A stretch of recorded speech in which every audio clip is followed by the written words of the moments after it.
বরগুনার আমতলী উপজেলা বিএনপি নেতা জালাল উদ্দিন ফকিরের বহিষ্কার আদেশ প্রত্যাহারের দাবিতে বিক্ষোভ মিছিল করেন তার অনুসারীরা।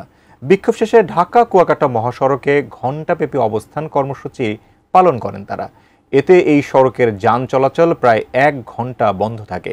পরবর্তীতে কেন্দ্রীয় বিএনপি নেতা কাজী রওনাকুল ইসলাম টিপুর আশ্বাসে অবস্থান কর্মসূচি তুলে নেন তারা। বরগুনা প্রতিনিধি মোহাম্মদ মাসুম বিল্লার পাঠানো তথ্যচিত্রে ডেস্ক রিপোর্ট।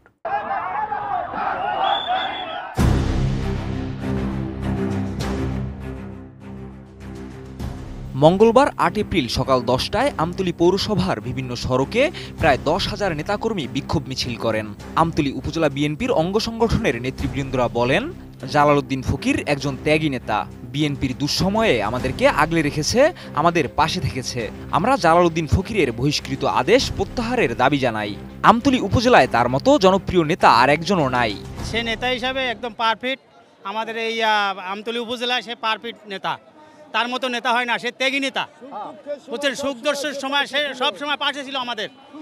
আমরা অনেক কেস মামলা এসেই খাইছি, কিন্তু সে আমাদেরকে সাপোর্ট দিয়েছে। তার মতো লোকই হয় না এদেশে। লিলি হালাল বিউটি সোপ, বিএসটিআই কর্তৃক সনদপ্রাপ্ত দেশের প্রথম হালাল বিউটি সোপ, দীপ্তিময় উজ্জ্বল ত্বকের জন্য। জালাল ভাইকে বহিষ্কার করছে, ক্ষমা না, নিশ্চিত তার কোনো দোষ নাই।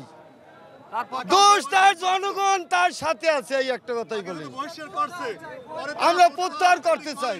আমরা আন্দোলন করি নাই, আমরা জালাল ফকিরের প্রত্যাহার আদেশ বহিষ্কারের জন্য আমাদের মাননীয় দলের চেয়ারপারসন খালেদা জিয়া বনাম তারেক রহমানের কাছে আমাদের আপত্তি, আমাদের দাবি তৃণমূল পর্যায় থেকে, যে নেতাটাকে আমরা রাত 12টার সময় ধান খেতে পাইছি, জঙ্গলে পাইছি, আগানে পাইছি, বাগানে পাইছি, সমস্ত জায়গায় নিজে আসামির ওয়ারেন্ট হইয়াও চাদর মুড়ো দিয়া, পাতলা খাতা মুড়ো দিয়া আমাদের সাথে যোগাযোগ করছে।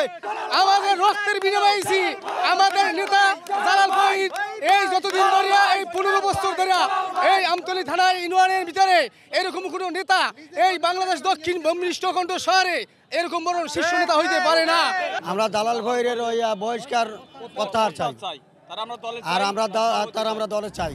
আমতলী উপজেলা বিএনপির সাবেক সভাপতি ও বহিষ্কৃত নেতা জালাল উদ্দিন ফকির বলেন, আমতলী উপজেলার আওয়ামী লীগপন্থী কিছু কুচক্রী মহল আমার বিরুদ্ধে বিভিন্ন ধরনের অপপ্রচার চালিয়ে আমাকে হেয় প্রতিপন্ন করে, যা কেন্দ্রীয় কমিটি সঠিক তদন্ত না করে আমাকে বহিষ্কার করে। আমি জন্মলগ্ন থেকে বিএনপি করি। কর্মী সভায় আমার মনে হয় 35 বছরের মধ্যে আমার এমন কোনো সভা যায় নাই যে সভায় আমি এখানে ছাত্রদল, যুবদল, বিএনপি কোনো সভায় আমি অংশগ্রহণ করি নাই। এই ধরনের কোনো সভা আমতলীতে আমার মনে হয় না। এই দুর্দিনে আমার বিরুদ্ধে প্রায় 20টি মামলা ছিল। সেই 20টি মামলায় প্রায় 1200 লোক আসামি ছিল। এই 1200 লোক আমি সার্বক্ষণিকভাবে তাদেরকে খোঁজখবর নিয়ে জেল, জুলুম, অত্যাচার, নির্যাতন সব কিছু উপেক্ষা করে আমি পাশে থেকে আমি তাদেরকে সবসময়ের জন্য রক্ষা করেছি এবং দলকে সুসংগঠিত রয়েছি। আমরা প্রমাণ করব যে আমরা সত্যিকার অর্থে বিএনপির নেতাকর্মী, মাঠ পর্যায়ের নেতাকর্মী। অবশ্যই আমার বিশ্বাস আমাদের এই আদেশ প্রত্যাহার করে নেবে আমাদের নেতা তারেক রহমান। অবশ্যই